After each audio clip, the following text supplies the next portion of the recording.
because authenticity can feel very vulnerable. Why? Because on a fundamental level, if someone doesn't like our truth, if someone doesn't like us, if someone just looks at us with like a side eye or whatever, like it can hit at a core identity level. We fear rejection, we fear criticism. We also fear that we're going to lose community. And I remember that this happened to me on a fundamental level. Like again, when I share my story of having come from severe bulimia and eating disorder, I was so afraid to tell anyone that I was sticking my finger down my throat multiple times a day to purge up my food.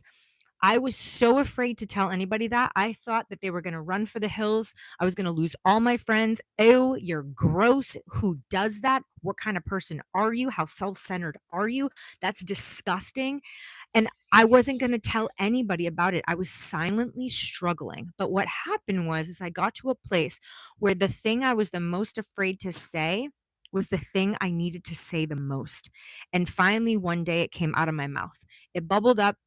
One of my friends asked me if I was okay, and I said, "No. I cannot stop binging and purging. I'm gonna die." And I meant it. I literally was going to die if I didn't stop. I was so afraid to lose my friends and lose community at the deepest level. If you really see the real me, you will leave me. You won't like me. But it had a cost. I was self-abandoning myself, and I was silently suffering. And so I ended up revealing the truth, and then that was a domino.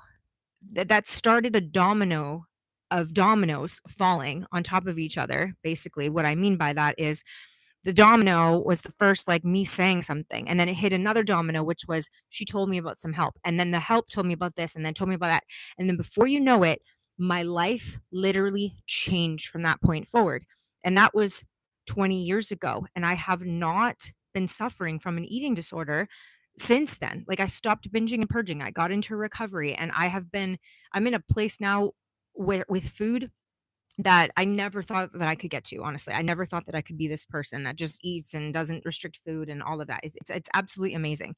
So I needed to say the very thing that I was afraid to talk